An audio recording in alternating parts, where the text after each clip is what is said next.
আমি এখন মাননীয় সদস্য নাদিয়া বিনতে আমিন মহিলা আসন 22-কে তার বক্তব্য রাখার আহ্বান জানাচ্ছি। আপনার সময় 7 মিনিট। বিসমিল্লাহির রহমানির রহিম।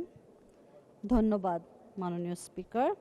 মাননীয় স্পিকার, মহান জাতীয় সংসদে 2024-25 অর্থ বছরের বাজেট আলোচনার প্রাক্কালে আমি গভীর ও বিনম্র শ্রদ্ধায় স্মরণ করছি সর্বকালের সর্বশ্রেষ্ঠ বাঙালি জাতির পিতা বঙ্গবন্ধু শেখ মুজিবুর রহমানকে। গভীর শ্রদ্ধায় স্মরণ করছি বঙ্গমাতা ও বঙ্গবন্ধু পরিবারের সকল সদস্যকে, যারা 1975 সালের 15ই আগস্ট কালরাত্রিতে ঘাতকদের হাতে নির্মমভাবে প্রাণ হারিয়েছেন। 75-এর কালো অধ্যায়ে সকল শাহাদাত বরণকারী শহীদদের আত্মার রুহের মাগফিরাত কামনা করছি। গভীর শ্রদ্ধায় সম্মান জানাই শহীদ জাতীয় 4 নেতাকে, যারা ছিলেন বঙ্গবন্ধুর সুযোগ্য সহচর। শ্রদ্ধা ভরে স্মরণ করছি বীর সেনাদের, যারা মুক্তিযুদ্ধে অংশ নিয়ে দেশ স্বাধীন করেছেন। নির্যাতিতা মা বোনদের কাছে আমরা চিরঋণী, যাদের সর্বোচ্চ ত্যাগ ও দহন আমাদের দেশ স্বাধীনে অকুতোভয় অবদান রেখেছে। সকলের প্রতি জানাই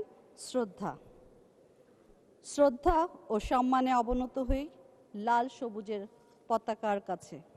মাননীয় স্পিকার, আমি 2024-25 অর্থ বছরের প্রস্তাবিত বাজেটের উপর আলোচনার প্রারম্ভে আপনার মাধ্যমে বঙ্গবন্ধুর সুযোগ্য কন্যা, এদেশের জনসাধারণের স্বপ্ন বাস্তবায়নের সারথি ও স্মার্ট বাংলাদেশের স্বপ্নদ্রষ্টা মাননীয় প্রধানমন্ত্রী জননেত্রী শেখ হাসিনাকে ধন্যবাদ জানাচ্ছি, যিনি একাধিক্রমে 16টি বাজেট সহ মোট 21টি বাজেট জাতিকে উপহারের মাধ্যমে এদেশের মানুষের ভাগ্য উন্নয়নে একটি সুখী সমৃদ্ধি জাতি বিনির্মাণে এবং বঙ্গবন্ধুর স্বপ্ন বাস্তবায়নে নেতৃত্ব দিয়ে যাচ্ছেন।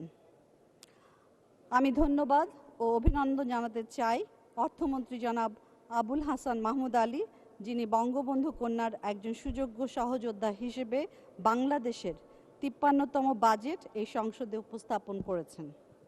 মাননীয় স্পিকার, 1972-73 সালে যে বাজেট উপস্থাপিত হয়েছিল সে বাজেটের আকার ছিল 920 কোটি। তখন সরকারের মোট আয় ছিল 285 কোটি 38 লক্ষ টাকা, রাজস্ব ব্যয় ছিল 218 কোটি 73 লক্ষ টাকা, উন্নয়ন, পুনর্নির্মাণ ও পুনর্বাসন ব্যয় ছিল 501 কোটি টাকা। আজ প্রস্তাবিত 53তম বাজেটের আকার প্রায় 8 লক্ষ কোটি টাকা। মোট আয় ধরা হয়েছে 5,41,000 কোটি টাকা। রাজস্ব ব্যয় প্রাক্কলন করা হয়েছে 5,06,971 কোটি টাকা। উন্নয়ন ব্যয় ধরা হয়েছে 2,81,453 কোটি টাকা। 2008-09 অর্থ বছরে মোট বাজেটের আকার ছিল 99,961 কোটি টাকা আর মোট আয় ছিল 75,728 কোটি। রাজস্ব ব্যয় ছিল 60,758 কোটি টাকা। উন্নয়ন ব্যয় ছিল 25,600 কোটি টাকা। মাননীয় স্পিকার, উল্লেখিত পরিসংখ্যানে প্রতীয়মান হয় যে মাননীয় প্রধানমন্ত্রীর নেতৃত্বে এদেশের অর্থনীতির বিরাট সাফল্য অর্জন করেছে। জিডিপির আকার ছিল 102 বিলিয়ন মার্কিন ডলার, মাথাপিছু আয় ছিল 48,317, সেখান থেকে এসে দাঁড়িয়েছে জিডিপির পরিমাণ 459 বিলিয়ন মার্কিন ডলার এবং মাথাপিছু আয়ের পরিমাণ 3,06,144 টাকা। এই 1.5 দশকে শিক্ষা, স্বাস্থ্য, জ্বালানি, যোগাযোগ, নারী ক্ষমতায়ন, প্রান্তিক জনগোষ্ঠীর জীবনমানের উন্নয়ন সহ আর্থসামাজিক সুরক্ষা বলয় সহ প্রতিটি ক্ষেত্রে গত 1.5 দশকে যে উন্নয়ন সাধিত হয়েছে তা আমরা সকলেই প্রত্যক্ষ করছি। এই উন্নয়ন যার নেতৃত্বে সাধিত হয়েছে তার একজন ক্ষুদ্র সৈনিক হিসেবে আমি গর্ববোধ করছি। আমি নেত্রকোনা জেলারবাসীর পক্ষ থেকে তাকে, প্রধানমন্ত্রীকে ধন্যবাদ জানাচ্ছি এবং মাননীয় অর্থমন্ত্রীর প্রতিও আমাদের নেত্রকোনাবাসীর পক্ষ থেকে ধন্যবাদ জানাই। মাননীয় স্পিকার, বিশ্বব্যাপী যুদ্ধ ও অর্থনৈতিক মন্দা এবং দেশের উচ্চ মুদ্রাস্ফীতির কঠিন চ্যালেঞ্জের মাঝেও রূপকল্প 41 বাস্তবায়নের অংশ হিসেবে যে পথনকশা বাজেটে উপস্থাপিত হয়েছে তাতে মাননীয় অর্থমন্ত্রীর দূরদর্শিতা ও প্রাজ্ঞতা দৃশ্যমান।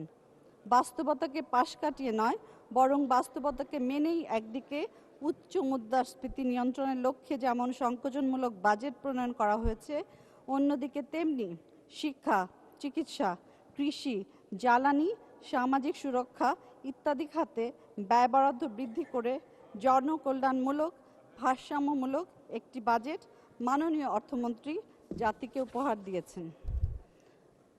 মাননীয় স্পিকার, আমি এখন আভ্যন্তরীণ রাজস্ব আহরণ এবং বাজেট ঘাটতি নিয়ে দু একটি মন্তব্য করতে চাই। আপনি জানেন যে আমাদের মোট রাজস্ব আয়ের প্রায় ৮৬% জাতীয় রাজস্ব বোর্ড সংগ্রহ করে থাকে।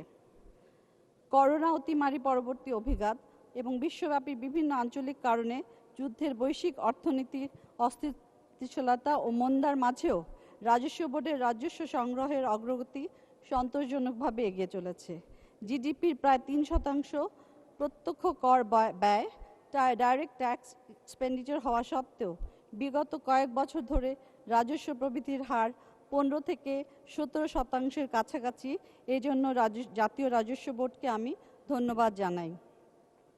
মাননীয় স্পিকার, জাতীয় রাজস্ব বোর্ডের এই সফলতা সত্ত্বেও গড় জিডিপির অনুপাত এখনও 8%-এর নিচে, যা দক্ষিণ এশিয়ায় সর্বনিম্ন। চলমান পঞ্চবার্ষিক পরিকল্পনায় এই কর জিডিপি রেশিও 18%-এ উন্নীত করার লক্ষ্য নির্ধারণ করা হয়েছে। রূপকল্প 41 বাস্তবায়নের লক্ষ্যে এই কর জিডিপি রেশিও বৃদ্ধির কোনো বিকল্প নেই। সেজন্য জাতীয় রাজস্ব বোর্ডকে ঢেলে সাজানো প্রয়োজন মনে করি। মাননীয় স্পিকার, বিশ্বব্যাপী অনুসৃত সর্বোত্তম নীতিমালার আলোকে কর